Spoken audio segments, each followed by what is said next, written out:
Deuxième partie de Sortez-moi de là, toujours avec mon invité d'honneur, c'est Jean-Léo Dugast, photojournaliste et auteur de L'épopée percheronne, 2 siècles d'illustration et d'histoire qui vient de sortir aux éditions de l'Étrave. On va en parler de manière précise dans la 4e partie de l'émission, toujours avec le maire de la semaine, Nicolas Augereau, le maire de Fatine. Et monsieur le maire, je vous propose une petite balade. Allez, allons-y. C'est avec Pascal Mariette et c'était enregistré il y a quelques jours, la balade du soir. Bonsoir.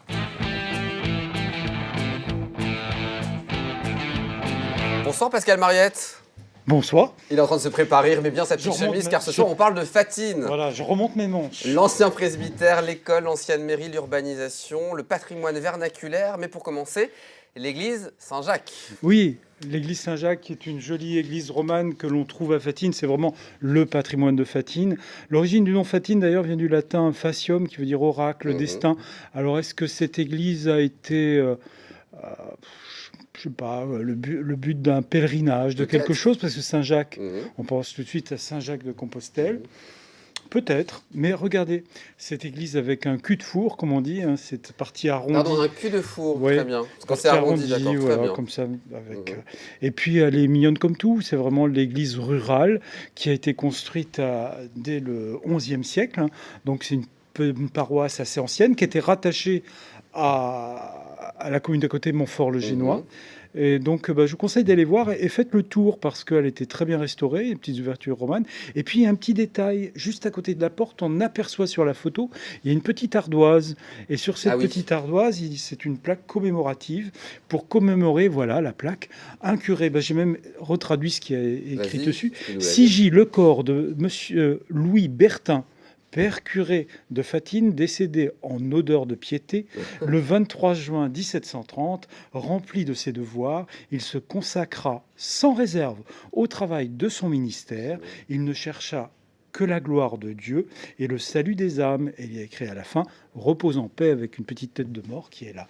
C'est un bel hommage à ce C'est un bel hommage, mais je ne connais pas d'autres églises qui ont ces petits hommages comme ça, ces plaques juste. Une originalité à découvrir donc à Fatine. L'ancien presbytère, qu'a-t-il cet ancien presbytère? Oui, alors juste à côté, alors c'est là où on va alerter monsieur le maire. C'est vrai que c'est un bâtiment qui doit être en communal, mais ça fait partie que des anciens bâtiments de Fatine. Les bases apparemment seraient, j'avais lu, du XIIe siècle, mais au moins on est dans le XVe, XVIIe siècle, remanié évidemment au XIXe. Et surtout, paraît-il, en 1884, mais le bâtiment est dans un état où il est grand temps de le restaurer. Mais à Fatine, il n'y a pas beaucoup de maisons. Il y avait le presbytère, la chapelle. On voit, il y avait une maison là où il y a actuellement le café-bar. Il y a quelques petites maisons. Et puis voilà, c'est tout. C'était la base de ce petit bourg. Vraiment, ça serait bien de le restaurer, cet ancien presbytère. Et voilà, c'est du patrimoine, et pourquoi pas. C'est pour ça que tu te relèves les manches, tu te prépares il y a du boulot, à le restaurer. L'école de Fatine. L'école, comme dans toutes ces bourgs qui étaient à l'extérieur des grandes villes, très vite, on a fait une école en 1861. On a construit cette école qui est un élément supplémentaire dans l'architecture de ce bourg. Et puis cette école est vite devenue... est très vite trop petite. Donc on a fait une autre école à côté, beaucoup plus contemporaine, mais là on est sur ils ont gardé quand même la vieille école, et où la cour était devant. Hein. Et donc ça fait partie du patrimoine. Et juste à côté de cette école, là c'est l'école contemporaine que l'on va voir. Et là on voit l'école avec son mur encore et sa cour. Voilà, très 19e, très simple, les cours de la République de l'époque. Et juste à côté, eh bien, on avait le petit local, je veux dire vraiment un petit local, qui est l'ancienne mairie. Alors, je vous demande de la regarder parce que des mairies aussi petites que ça, moi je connaissais Chassé dans le Nord-Sarthe, mais là, regardez, ça c'est l'ancienne mairie. Ah oui, c'est l'ancienne mairie. L'ancienne mairie, les fenêtres ont changé. Je pense qu'il y avait un bureau peut-être, un point d'accueil. Oui, mais imaginez un conseil municipal à l'intérieur. On était proches les uns des autres, c'était pas très, ça devait être très convivial. COVID compatible. Voilà, vous voyez, encore la plaque. C'est très bien que la municipalité ait gardé la plaque sur le bâtiment pour en rappeler l'histoire. Là, c'est une photo beaucoup plus ancienne. Mais des petites mairies comme ça, c'est certainement une des plus petites. La preuve que Fatine était une petite commune. C'était une petite commune qui s'est urbanisée avec les dernières années. Justement, Alors ça, c'est l'urbanisation. la nouvelle mairie quand même. J'ai mis la photo de la Elle est nouvelle belle. mairie. On voit Elle est qu'on est chouette. passé quand même sur un autre standing. Tout à fait. L'urbanisation, justement, on en parle Oui, évidemment. On est en quelques banlieue mots. du Mans et puis en On est plus, en Fatine banlieue vient de du rejoindre la Mans communauté et de communes. Fatine va très vite se développer. On avait 260 habitants en 1962. Mhm. On est aujourd'hui à 850 et on voit que à partir de 62, eh bien, l'urbanisation se Évidemment. fait, on construit des maisons. On n'est pas trop loin du Mans, quelque Mhm. part. Donc on fait ce qu'on appelle des lotissements délocalisés de Des la ville cités principale. dortoirs. On peut citer Oui, on peut le dire. Oui, alors, il y a eu des aménagements dans ces cités quand même qui sont Mhm. pas trop mal, des cheminements piétonniers et des aménagements paysagers qui en font quand même des choses de qualité. Et qui permet d'avoir un cadre vie très agréable. Du patrimoine vernaculaire Oui, pour finir. tu Tu aimes bien l'aimes ça. ce petit Tu aimes bien patrimoine. Alors qu'il là, ne faut pas négliger. là, tu peux enlever ta veste et aller travailler. C'est-à-dire, on travaille, On remonte nos manches. on remonte de manches et on peut pomper comme les Shadocks. Et je vous parle de 2 pompes à bras qui ont été mises en valeur dans cette commune. Une à côté de l'église, sur la grande pelouse qui est derrière, une première pompe à bois, à bras. Donc il y a vraiment le puits en dessous. Alors c'est ces pompes où tout le monde allait chercher de l'eau. Mhm. On oublie, même dans les villes, même au Mans, on avait ça. Et c'est très bien de les garder parce que c'est une histoire qu'on a complètement perdue. Pour aller chercher l'eau, on va en aller chercher l'eau soit au coin Mhm. de la rue ou sur les places. Et puis il y a une autre, voilà, la deuxième, qui est juste à côté de l'école et l'ancienne mairie. Eh bien, elle a été laissée et mise en valeur sur l'espace public. On peut encore les utiliser, ces Je pompes. pense qu'on peut les utiliser, il suffit Ouais. de les amorcer, comme on Mhm. dit, pour pouvoir en tirer l'eau, puisque Et le c'est puits, rattaché le puits est juste à côté. au système d'eau. Non, je pense pas. Non, Mais là, en dessous, il y je a sais le pas. puits, donc c'est l'eau Ah, d'accord, naturelle. très bien. C'est les nappes phréatiques qui Le sont gars, il en connaît dessous. rien. Merci Pascal. Donc, pour te muscler, c'est bien. Puis dans le temps, ça permettait de maintenir la forme, puisque on pompait, puis après, on portait les seaux. Ouais, donc comme ça, on se maintenait en forme. Voilà, On tout dit à ça, fait. c'était très drôle, mais je pense qu'à l'époque, ils étaient un petit Oui, peu moins contents. C'était du boulot, surtout notamment l'hiver. pour les femmes. Merci beaucoup, Pascal.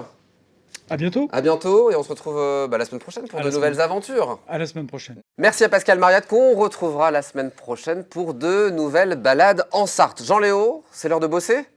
Allons-y. Ouais, c'est l'heure du tu préfères, on y va.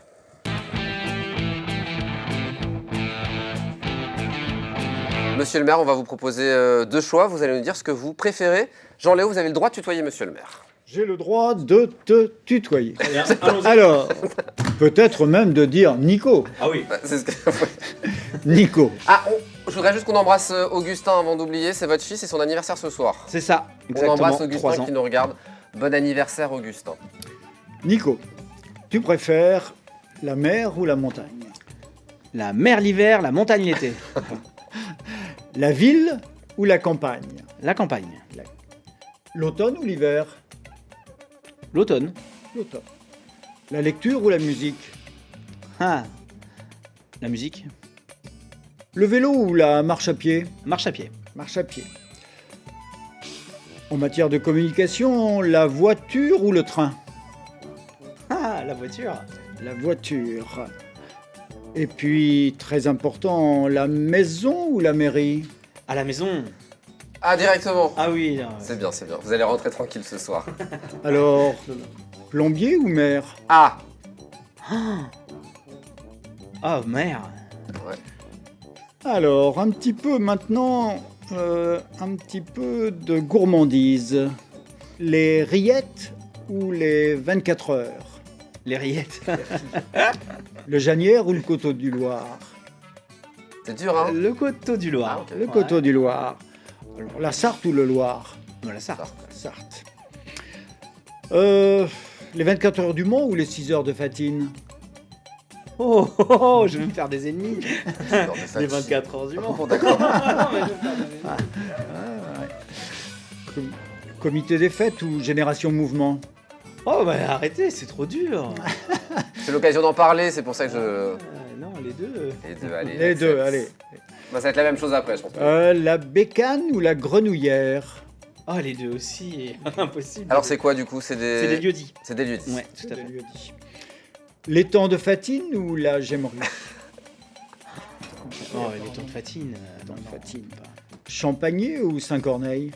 Ah, Oh là les là deux là mères, là vous me détestez. Non, les deux, je peux pas dire l'un ou l'autre, c'est pas possible. Ok. Le Mans ou Montfort-le-Génois? Ah, c'est pareil, je connais trop, arrêtez. Non, les deux, mon capitaine. Non, non, non, non. Et enfin, attention, percheron ou poney? Un percheron. Percheron. Merci. Il y a une petite dernière quand même. Ah, il y a une petite dernière. Et s'il répond mal, on arrête l'émission. LMTV ou BFM TV? Ah non, LMTV. Bravo, Évidemment. monsieur le maire. Allez, on passe à la ville mystère pour finir.